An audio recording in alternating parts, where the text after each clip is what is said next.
మీ business ఏదైనా మీ ఊర్లో promotion చేయాలంటే అది సుమన్ టీవీతోనే సాధ్యం. ఇప్పుడే సంప్రదించండి. గౌరవనీయులు మన రాష్ట్ర ముఖ్యమంత్రి పెద్దలు రేవంత్ రెడ్డి గారు మాట్లాడే పరిస్థితిగా మనవి చేసుకుంటూ, మిత్రులారా, ఈరోజు మేడే మీ శ్రమను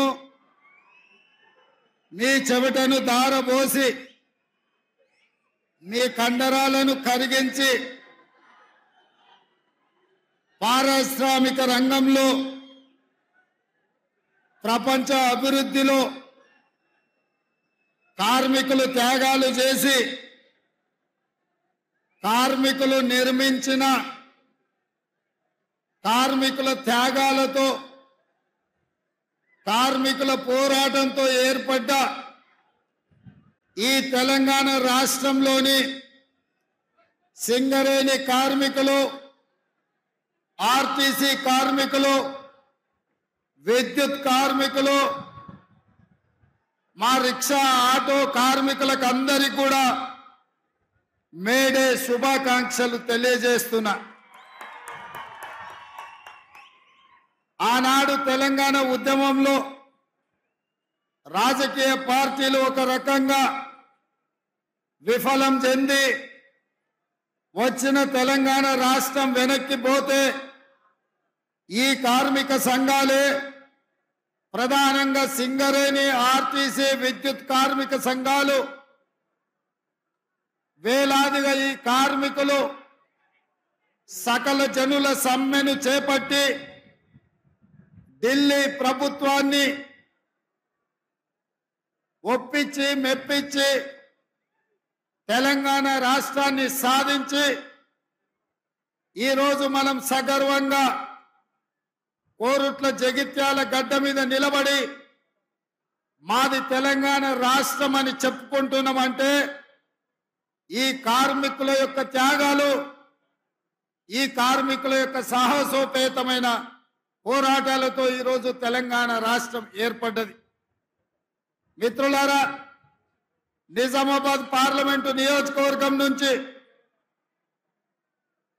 పెద్దలు జీవన్ రెడ్డి గారిని, శ్రీమతి సోనియా గాంధీ, శ్రీ మల్లికార్జున్ ఖర్గే గారు, శ్రీ రాహుల్ గాంధీ గారి ఆదేశాల మేరకు కాంగ్రెస్ పార్టీ అభ్యర్థిగా ఈ ఎన్నికల రంగంలో తెలంగాణ కాంగ్రెస్ నిలబెడితే ఈ కార్యక్రమాన్ని జిల్లా పార్టీ అధ్యక్షుడు అడ్లూరి లక్ష్మణ్ గారి అధ్యక్షతన పెద్దలు మిత్రులు శ్రీధర్ బాబు గారు, మిత్రుడు మంత్రివర్యులు పొన్నం ప్రభాకర్ గారు, పెద్దలు సుదర్శన్ రెడ్డి గారు, మహమ్మద్ అలీ షబ్బీర్ గారు, భూపాల్ రెడ్డి ఎమ్మెల్యే గారు, జిల్లా పార్టీ అధ్యక్షుడు మానాల మోహన్ రెడ్డి గారు, మా మిత్రుడు ఎమ్మెల్సీ కార్యనిర్వాహక అధ్యక్షుడు మహేష్ గౌడ్ గారు, అదేవిధంగా సిపిఐ రాష్ట్ర జాతీయ నాయకులు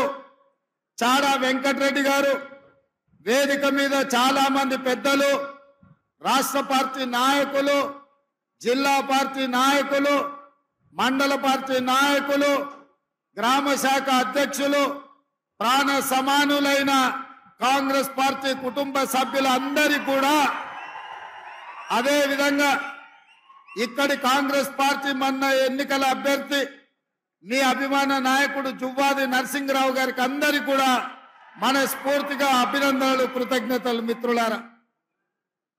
మిత్రులారా, ఈ ఎన్నికలు ఆషామాషి ఎన్నికలు కాదు. 17 సార్లు ఈ దేశంలో పార్లమెంటు ఎన్నికలు జరిగినాయి. ఇప్పుడు జరగబోతున్న ఎన్నికలు 18వ పార్లమెంటు ఎన్నికలు. ఈ 18వ పార్లమెంటు ఎన్నికలకు గతంలో జరిగిన ఎన్నికల కంటే భిన్నంగా ఎంతో ప్రత్యేకమైన పరిస్థితులు ఈరోజు దేశంలో నెలకొన్నాయి. ఎందుకంటే మిత్రులారా, ఈరోజు భారతీయ జనతా పార్టీ 400 సీట్లు గెలవడం ద్వారా రాజ్యాంగాన్ని మార్చేసి దళితులు, గిరిజనులు, బలహీన వర్గాల రిజర్వేషన్లు ఎత్తేసి ఈరోజు పేద వర్గాలను దెబ్బతీసి కార్పొరేట్ కంపెనీలకు, అదానీలకు, అంబానీలకు ఈ దేశాన్ని అంబాలనే కుట్ర జరుగుతున్నది.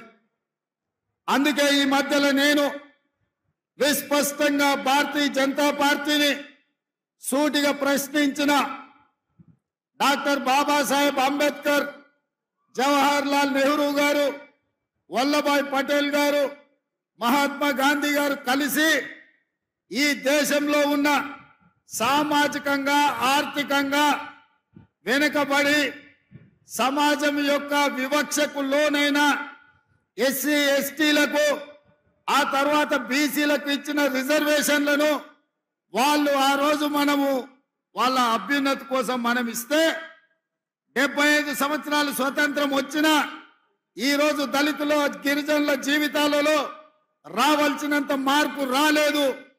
బలహీన వర్గాలకు రావాల్సిన అవకాశాలు రాలేదు.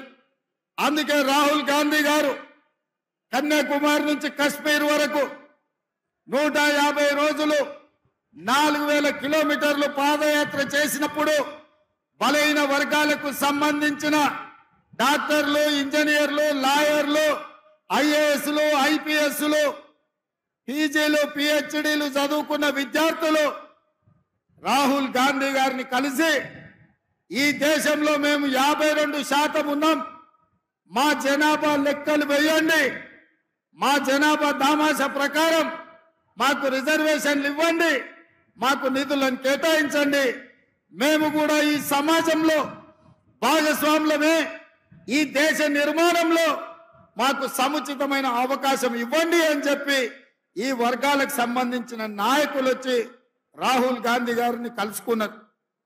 కాంగ్రెస్ పార్టీ సామాజిక స్పృహతోటి సామాజిక న్యాయం చెయ్యాలన్న ఆలోచనతోటి రాహుల్ గాంధీ గారు స్పష్టంగా తెలంగాణ రాష్ట్రంలో కాంగ్రెస్ ను అధికారంలోకి తీసుకురండి, తప్పకుండా బీసీ జనాభా లెక్కలు కట్టి మీకు నిధులు నియామకాలకు అవకాశాలు కల్పిస్తామని మాట ఇచ్చారు. ఆ మాట ప్రకారం ఇవాళ ఈ దళితులు, గిరిజనులు, బలహీన వర్గాలు కాంగ్రెస్ కు అండగా నిలబడి 10 సంవత్సరాలు తెలంగాణ రాష్ట్రాన్ని పట్టి పీడించి ఈ రాష్ట్రాన్ని సర్వనాశనం చేసి 10 ఏళ్లలో 100 ఏళ్లకు సరిపోయే విధ్వంసం చంద్రశేఖరరావు చేసి ఈ రాష్ట్రాన్ని దోసుకుంటుంటే మీరందరూ కలిసికట్టుగా అండగా నిలబడి ఈనాడు ఇందిరమ్మ రాజ్యాన్ని, కాంగ్రెస్ ప్రభుత్వాన్ని తీసుకొచ్చింది. మరి ఇవాళ నేను అడుగుతున్న మిత్రులారా, మా బలహీన వర్గాల సోదరులను నేను అడుగుతున్నా, మా దళితులను, మా గిరిజనులను నేను అడుగుతున్నా, మీ అండతోని, మీ ఆశీర్వాదంతోని ఇవాళ ఈ తెలంగాణ రాష్ట్రానికి ముఖ్యమంత్రిగా బాధ్యతలు చేపట్టిన నేను, మా మిత్రుడు శ్రీధర్ బాబు గారు, మా మిత్రుడు పొన్నం ప్రభాకర్ గారు ఈరోజు బలహీన వర్గాలను జనాభాను లెక్క పెట్టండి అని మంత్రివర్గంలో పాస్ చేసినాం, శాసనసభలో తీర్మానం చేసినాం, దానికి సంబంధించి నిధులు కేటాయించినాం. అదేవిధంగా సమాజంలో మైనారిటీలు పూర్తి స్థాయిలో వివక్షకు లోనవుతున్నారని ఆనాడు షబ్బీర్ అలీ గారి నేతృత్వంలో డాక్టర్ వైఎస్ రాజశేఖర రెడ్డి గారు మైనారిటీలకు కూడా 4% రిజర్వేషన్ ఇచ్చి వాళ్ళు కూడా ఈ దేశంలో భాగస్వాములే, ఈ దేశంలో వాళ్ళకు కూడా న్యాయం జరగాలి అని నిర్ణయం తీసుకున్నారు. ఇట్లా కాంగ్రెస్ పార్టీ దళితులు, గిరిజనులు, బలహీన వర్గాలు, మైనారిటీలకు రిజర్వేషన్లు ఇచ్చి నిధులు కేటాయించి వాళ్ళ అభ్యున్నతి కోసం పనిచేయాలనుకుంటుంటే ఇవాళ బీజేపీ కుట్ర చేస్తున్న సోదరులారా, ఆ కుట్ర ఏంటంటే చూసి ఉంటారు మీరు మోడీ గారి ఉపన్యాసాలు. इस बार 400 पार, हमें पूछा क्यों भाई आपको 300 पिछले बार मिले और इस बार भी कुछ कम उधर इधर 300 मिले तो सरकार बनाने वाले हैं, क्यों 400 मांग रहे हैं? तो भारतीय जनता पार्टी के लोग ये कह रहे हैं कि पार्लियामेंट में 2/3 मेजॉरिटी अगर उन लोगों को मिले तो वो संविधान को बदलने के लिए मौका मिलेगा. అంటే ఈసారి 400 సీట్లు వస్తే రాజ్యాంగాన్ని మార్చాలంటే పార్లమెంటులో 2/3 మెజారిటీ ఉండాలి. అందుకే 400 సీట్లు తీసుకొని రాజ్యాంగాన్ని సమూలంగా మార్చి రిజర్వేషన్లను రద్దు చేయాలని ఈరోజు ఆర్ఎస్ఎస్ బీజేపీ కుట్రలో భాగంగా ఈరోజు వాళ్ళు ప్రయత్నం చేస్తున్నారు. మరి నేను అడుగుతున్నా, మీకు రిజర్వేషన్లు ఇచ్చి, మీకు విద్యలో రిజర్వేషన్లు ఇచ్చి, మీకు ఉద్యోగాలలో రిజర్వేషన్లు ఇచ్చి, ఇవాళ మీకు రాజకీయాలలో రిజర్వేషన్లు ఇచ్చినందుకే అట్లూరి లక్ష్మణ్, కవంపల్లి సత్యనారాయణ, మేడిపల్లి సత్యం లాంటి వాళ్ళు ఎమ్మెల్యేలు విప్పులైనరు. దామోదర్ రాజ నరసింహ గారు మంత్రి అయినరు, పట్టి విక్రమార్క గారు ఉప ముఖ్యమంత్రి అయినరు, బలరాం నాయక్ గారు కేంద్ర మంత్రి అయిండు, సర్వే సత్యనారాయణ గారు కేంద్రంలో మంత్రి అయిండు. ఇవాళ ఉన్న బలంగా ఎస్సీ ఎస్టీ రిజర్వేషన్లు రద్దు చేస్తే వీళ్ళందరూ ఎక్కడికి పోవాలి? చదువుకుంటున్న పిల్లలు ఏం చేయాలని నేను అడుగుతున్నా. అందుకే నేనన్నా, కుదరదు, మీరు కుట్రలు చేస్తుండ్రు, మీ కుతంత్రాలను తిప్పి కొడతామని వాళ్ళ రాజకీయ ఎజెండా మీద నేను బహిరంగంగా మాట్లాడిన. భారతీయ జనతా పార్టీని ప్రశ్నిస్తే ఈ దేశ ప్రధానమంత్రి నరేంద్ర మోడీ, ఈ దేశ హోంశాఖ మంత్రి అమిత్ షా నా మీద పగబట్టి ఢిల్లీలో కేసు పెట్టిండ్రు.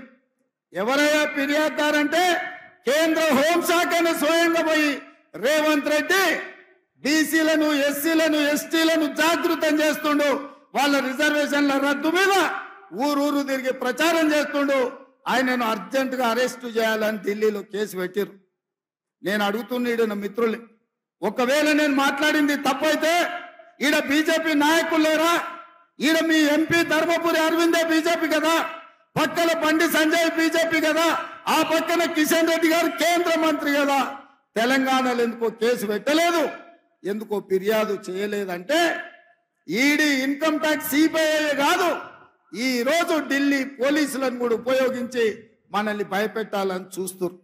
నేను అడుగుతున్న మిత్రులారా, ఇక్కడ చాలా మంది యువకులు 10 ఏళ్ళు చంద్రశేఖరరావు చేసింది ఇదే కదా. మన కార్యకర్తల ఆస్తులు ధ్వంసం చేసిండు, అక్రమ కేసులు పెట్టిండు, హత్యలు చేయించిండు. అయినా కార్యకర్తలు ఎవరు చంద్రశేఖరరావుకు లొంగలేదు, తిరగబడి చంద్రశేఖరరావును బొందబెట్టిరు. మొన్న జరిగిన డిసెంబర్ ఎన్నికల్లో కేసులకు భయపడతామా సోదరులారా? మీ సోదరుడు మీ రేవంత్ అన్న కేసులకు భయపడతాడా? చంద్రశేఖరరావు చెర్లపల్లి జైలుకు తోలితే భయపడ్డామా? చెంచల్గూడ జైల్లో బంధిస్తే భయపడ్డామా? తిరగబడి కొట్లాడినాం, కేసులు పెట్టినోని ఇవాళ పండబెట్టినాం, గోతి తీసి పాతి పెట్టినాం. నేను అదే మాట చెప్పదలుచుకున్న బీజేపీ నాయకులకు, మీరు ఢిల్లీలో పోలీసులు ఉండొచ్చు, ఈడీ ఉండొచ్చు, ఇన్కమ్ ట్యాక్స్ ఉండొచ్చు, సిబిఐ ఉండొచ్చు మీ దగ్గర. నా దగ్గర 4 కోట్ల తెలంగాణ ప్రజలను, 50 లక్షల తెలంగాణ యువకులు ఉన్నారు. ఈ 50 లక్షల తెలంగాణ యువకులతోనే తెలంగాణకు పట్టిన దరిద్రం, చీడను, పీడను చంద్రశేఖరరావును వదిలించినాం. మా వాళ్ళ దెబ్బకు చంద్రశేఖరరావు నడుము ఇరిగి బోర్ల బొక్కలు వాడి, బొక్కలు ఇరిగి బోర్ల పడ్డాడు. మరి ఇవాళ గుజరాత్ నుంచి వాళ్ళిద్దరు కూడా బయలుదేరి నిన్నటికి నిన్న మోడీ గారు వచ్చారు. ఆయన ఈ దేశ ప్రధానమంత్రి, ఆయనను గౌరవించాల్సిన బాధ్యత మన మీద ఉన్నది. ఒక ప్రధానమంత్రిగా, వయసులో పెద్దవాడిగా, 13 సంవత్సరాలు ముఖ్యమంత్రిగా, 10 సంవత్సరాలు ప్రధానమంత్రిగా చేసిన నరేంద్ర మోడీ గారిని, వయసులో చిన్నవాడిని, మొదటిసారి ముఖ్యమంత్రి అయిన వాడిని తప్పకుండా వారిని గౌరవిస్తా, వారు ఎదురు పడితే నమస్కారం కూడా పెడతా. కానీ నరేంద్ర మోడీ గారు ఈ దేశ ప్రధానమంత్రిగా కాకుండా గుజరాత్ వాడిగా తెలంగాణకు వచ్చి తెలంగాణలో మనల్ని తిట్టిండు, మనల్ని శాపించిండు, మనల్ని దెబ్బతీయాలని కుట్ర చేస్తున్నాడు. ఎవరైనా ఎన్నికలు అప్పుడు వస్తే ఈ ప్రాంతానికి ఏమి ఇస్తారో, ఈ ప్రాంతానికి ఏం తెస్తారో చెప్పాలి. ఇవాళ నిన్న అది చెప్పలేదు. గతంలో కాంగ్రెస్ పార్టీ బయ్యారం ఉక్కు కర్మాగారం ఇచ్చింది, దాన్ని రద్దు చేసిండు. రైల్వే కోచ్ ఫ్యాక్టరీ ఇచ్చిండు కాజీపేటలో, రద్దు చేసిండు. ఐటీఐఆర్ కారిడార్ ఇచ్చిండు, రద్దు చేసిండు. ఐఐఎం ఐఐటీలు ఇచ్చిండు, రద్దు చేసిండు. పాలమూరు రంగారెడ్డి ఎత్తిపోతల పథకానికి జాతీయ హోదా ఇస్తే రద్దు చేసిండు. అంతెందుకు, మీ గుండె బాండ్ పేపర్ రాసిచ్చిండు, 5 రోజులలో పసుపు బోర్డు ఇస్తా అని. 5 ఏళ్ళైనా ఇయ్యలే. నరేంద్ర మోడీ గారు ఏమైనా అది చెప్తారేమని నేను అనుకున్నా. నిజామాబాద్కు పసుపు బోర్డు ఇస్తా అన్నాం, ఇస్తున్నాం తీసుకోండి ఆ రైతులకు అని. చక్కెర కర్మాగారాన్ని ఇయ్యాలొచ్చి మాటలు చెప్తున్నాడు ఆయన. పసుపు గిట్టుబాటు ధర లేదు, ఎర్రజొన్నలు గిట్టుబాటు ధర లేదు, మొక్కజొన్న గిట్టుబాటు ధర లేదు. మీ చెరుకు కర్మాగారం తెరిచే పరిస్థితులు లేవు. ఇవేవి చెప్పలే. కాంగ్రెస్ పార్టీని ఈ దేశంలోనే లేకుండా చెయ్యాలి అని వారు అంటున్నారు. కాంగ్రెస్ ముక్త్ భారత్ అంటున్నాడు. నేను అడుగుతున్నా, కాంగ్రెస్ ముక్త్ భారత్ అంటే మేము ఇచ్చిన రిజర్వేషన్లు రద్దు చేయడమే కదా? కాంగ్రెస్ ముక్త్ భారత్ అంటే మేము ఇచ్చిన తెలంగాణను అవమానించడమే కదా?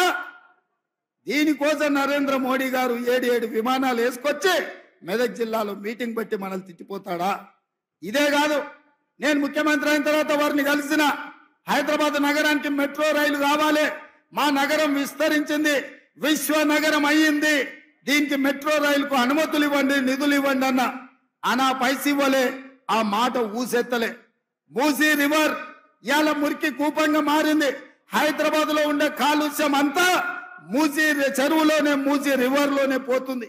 దాన్ని ప్రక్షాళన చేసి మూసీ రివర్ ఫ్రంట్ చేయాలి, మూసీ రివర్ డెవలప్మెంట్ ఫ్రంట్ కావాలి అని అడిగిన.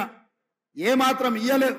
హైదరాబాద్ నగరానికి దాహార్తిని తీర్చడానికి ఇవాళ కృష్ణా జలాలను అదనంగా తరలించాలని అడిగిన, మనకి ఇవ్వలేదు. పాలమూరు రంగారెడ్డి ఎత్తిపోతల కోసం 90 టీఎంసీల నీటి కేటాయింపులు జరగాలి, కర్ణాటకను ఒప్పించి మా నీళ్లు మాకు కేటాయించండి అని అడిగిన. ఆ మాట కూడా మాట్లాడలే. మరి నేను అడుగుతున్నా నరేంద్ర మోడీ గారు, పార్లమెంటులో తెలంగాణ రాష్ట్రం గురించి కాంగ్రెస్ తలుపులు మూసి లైవ్లు కట్ చేసి తెలంగాణ ఇచ్చింది, తల్లిని చంపి బిడ్డను బతికిచ్చింది అన్నారు.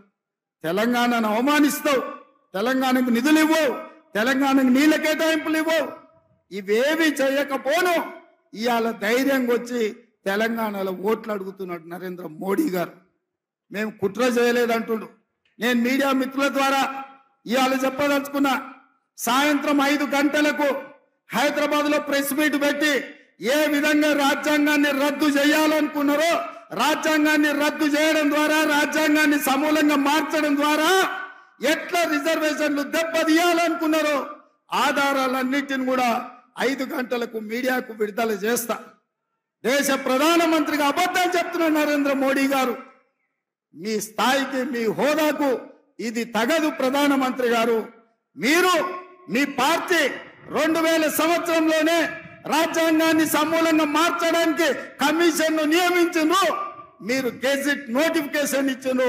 సాయంత్రం 5 గంటలకు 2000 సంవత్సరంలో రాష్ట్రపతి ప్రసంగంలో రాజ్యాంగం మార్పు గురించి బీజేపీ ప్రభుత్వం ప్రస్తావించింది, పార్లమెంటులో ప్రకటన చేసింది.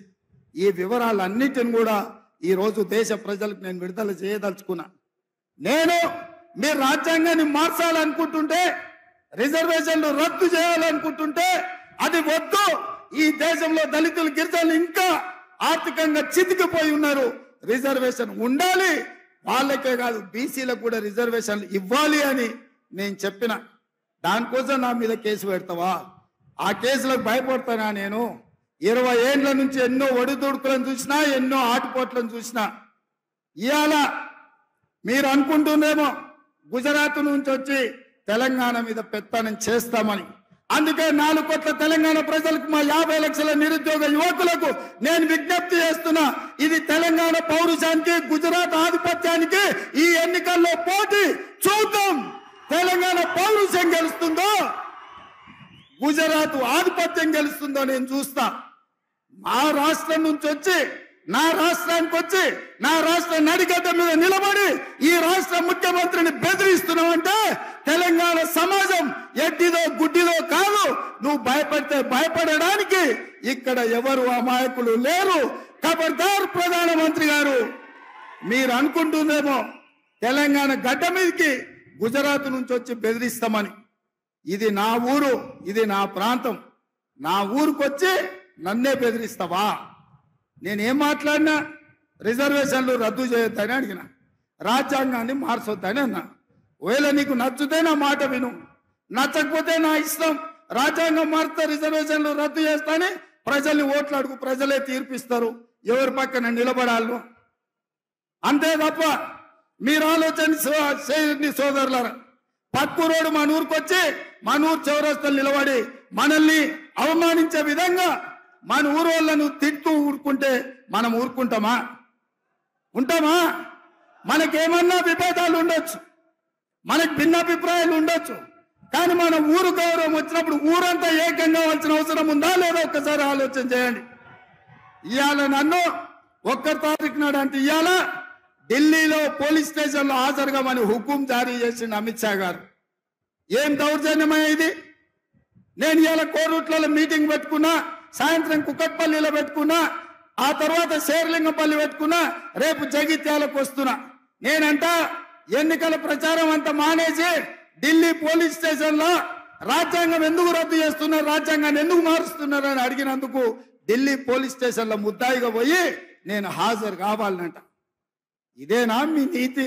ప్రధానమంత్రి గారు, మీకు ప్రధానమంత్రిగా బాధ్యత ఇచ్చింది ప్రజలు రేవంత్ రెడ్డిని పోలీస్ స్టేషన్లో వేయడానికేనా? ఇదా మీరు నేర్చుకున్నది? ఇట్లా భయపడి ఎంతకాలం మీరు రాజ్యాన్ని వెళ్తారు? ఇట్లా భయపట్టించి ఆధిపత్యం చెలాయించి అన్యాయంగా రాజ్యాలు ఏలాలనుకుంటే నిజాం నవాబ్కి ఏం గతి పట్టిందో కనుక్కోండి. రజాకర్ల పరిస్థితి ఎక్కడికి పోయిందో మీరు ఒక్కసారి తెలుసుకోండి. ఈ ప్రాంతం కొమరం భీం రామ్జీ గోండు, సర్దార్ సర్వాయి పాపన్న, చాకలి ఐలమ్మ, దొడ్డి కొమరయ్య లాంటి వీరులు ఏలిన ప్రాంతం ఇది. ఆ పౌరుషం మాలో ఉంది. మీరు భయపెడితే భయపడడానికి ఈడ ఎవరు సిద్ధంగా లేరు. మీరు 4 సీట్లు 5 సీట్లు తెలంగాణలో గెలుచుకోవాలంటే మమ్మల్ని భయపెడితే ఒక్క సీటు కూడా రాదు. మీరు చేసిన పని చెప్పుకోండి. మీ కార్యకర్తలు మీరు ఏంది మొనగాల్లో, మీరు మీ ఎంపీలు ఏం పని చేసిరో చెప్పండి. ప్రజల్ని ఒప్పించండి, ప్రజల్ని మెప్పించండి, తెలంగాణకు నిధులు ఇవ్వండి, తెలంగాణను అభివృద్ధి చేయండి. అప్పుడు తెలంగాణ ప్రజలు మిమ్మల్ని స్వాగతిస్తారు తప్ప భయపెట్టి మా మీద పెత్తనం చేయాలంటే నిజాంలకు రజాకర్లకు వచ్చిన గతే భారతీయ జనతా పార్టీకి పడుతుందని చెప్పి నేను ఈ సందర్భంగా తెలియజేస్తున్నా. మిత్రులారా, ఇవాళ మనం మెట్రో రైలు అడిగినాం, మనకేమిచ్చిండ్రా అంటే గాడిద గుడ్డి ఇచ్చిరు. అదొక్కసారి ఇక్కడ ఇచ్చిరు. 10 ఏళ్ల మోడీ తెలంగాణకి ఏమిచ్చిండు? మెట్రో రైలు అడిగితే ఏమిచ్చిండు? మూసీ నిధులు అడిగితే ఏమిచ్చిండు?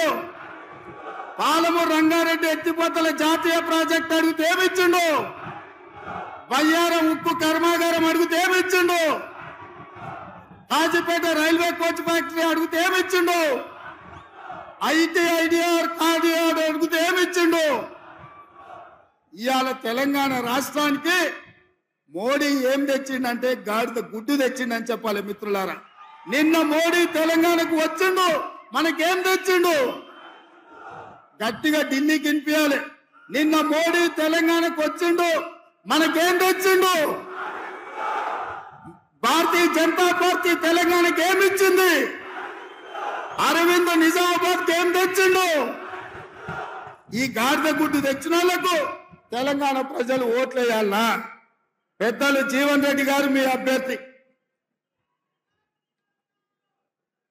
నేను ఒక మాట చెప్పదలుచుకున్నా. మిత్రులారా, చాలా మందికి పదవి వస్తే వాళ్ళ పరపతి పెరుగుద్ది, పదవి వస్తే వాళ్ళ గౌరవం పెరుగుద్ది, పదవి వస్తే వాళ్ళకు వన్నె వస్తుంది. కానీ పెద్దలు జీవన్ రెడ్డి గారు 1981లో సమితి ప్రెసిడెంట్ గా ఎన్నికైన కాడి నుంచి ఇవాళకి 43 సంవత్సరాలైంది. 6 సార్లు ఎమ్మెల్యేగా, ఓసారి ఎమ్మెల్సీగా, మంత్రిగా, ఎన్నో రకాలుగా వారు ప్రజా జీవితంలో ఉన్నారు. వారి వల్ల పదవులకు వన్నె వచ్చింది తప్ప ఏ రోజు కూడా జీవన్ రెడ్డి గారు ఆ పదవులను అడ్డం పెట్టుకొని అధికారం చెలాయించడానికో అవినీతికి పాల్పడడానికో ఏ రోజు కూడా ఆ పదవిని వాడుకోలే. నాకంటే ఎక్కువ కోరుట్ల జగిత్యాల ప్రజలకు తెలుసు, కరీంనగర్ నిజామాబాదు బిడ్డలకు తెలుసు. అందుకే ఇవాళ వాస్తవంగా వారిని నేను కరీంనగర్ నుంచి పోటీ చేయమని రిక్వెస్ట్ చేసిన. గతంలో వారు చేశారు కాబట్టి వారు అన్నారు, ముఖ్యమంత్రి గారు నా వయసు దాదాపుగా 68కి వచ్చింది, నేను నా ప్రాంత ప్రజల మధ్యనే ఉండాలనుకుంటున్నా. అందుకే జగిత్యాల ఎక్కడ ఉన్నదో, కోరుట్ల ఎక్కడ ఉన్నదో ఆ పార్లమెంటు, నిజామాబాద్ పార్లమెంటు నుంచే ఆ ప్రాంతంలో రైతులు ఉన్నారు. ఎర్రజొన్న రైతుల సమస్యలు ఉన్నాయి, చెరుకు రైతుల సమస్యలు ఉన్నాయి, ఒట్లు వండించడంలో గిట్టుబాటు ధర అవసరం ఉంది.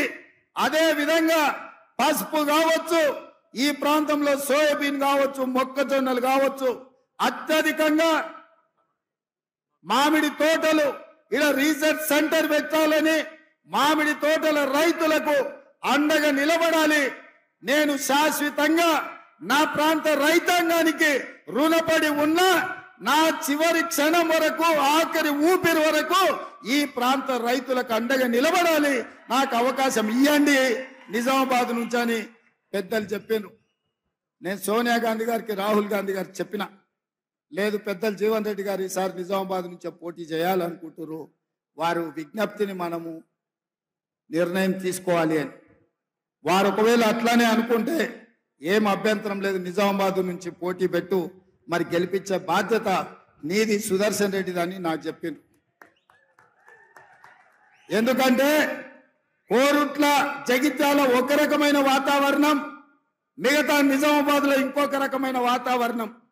అందుకోసం మరి ఎట్లా అంటే నేను వారికి చెప్పిన, నిజామాబాద్ జిల్లాలో ఉండే భూపత్ రెడ్డి కావచ్చు, ఎరావత్ అనిల్ కావచ్చు, సుదర్శన్ రెడ్డి కావచ్చు, మానాల మోహన్ రెడ్డి కావచ్చు, సునీల్ రెడ్డి కావచ్చు, వినయ్ రెడ్డి కావచ్చు, మహేష్ కుమార్ గౌడ్ గారు కావచ్చు, మహమ్మద్ అలీ షబ్బీర్ గారు కావచ్చు, వాళ్ళందరినీ కలుపుకొని ఖచ్చితంగా నిజామాబాద్ పార్లమెంట్ లో పెద్దలు జీవన్ రెడ్డి గారిని గెలిపించి ఢిల్లీకి పంపిస్తా. రేపు ఇండియా కూటమి కేంద్ర ప్రభుత్వంలో వారిని వ్యవసాయ మంత్రిగా చేయాలి. వాస్తవంగా నా మంత్రివర్గంలో అత్యంత కీలకమైన మంత్రిగా వారు ఉండాలి అని నేను భావించిన. కానీ జగిత్యాల అనుకోని పరిస్థితుల్లో ఫలితాలు తారుమారైనాయి. కానీ కొన్నిసార్లు ఓటమి కూడా అదృష్టాన్ని తెలుస్తుంది.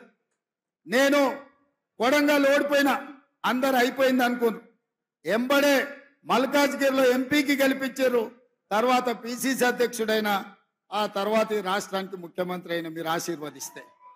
అంటే కొడంగల్ ఓటమి నాకు నష్టం తెచ్చిపెట్టలే, కొడంగల్ ఓటమి నాకు లాభాన్ని తెచ్చిపెట్టింది. నేను కూడా మొన్న జరిగిన జగిత్యాల ఎన్నికల్లో జీవనన్న ఓటమి, ఇప్పుడు ఎంపీగా గెలిచి ఢిల్లీకి వెళ్లి కేంద్ర వ్యవసాయ మంత్రిగా తెలంగాణ రాష్ట్రానికి అవసరమైన నిధులు తేవడానికి 100% వారు ఉపయోగపడతారని నేను విశ్వసిస్తున్నా. అందుకే వారు చాలా విషయాలు ప్రస్తావించారు.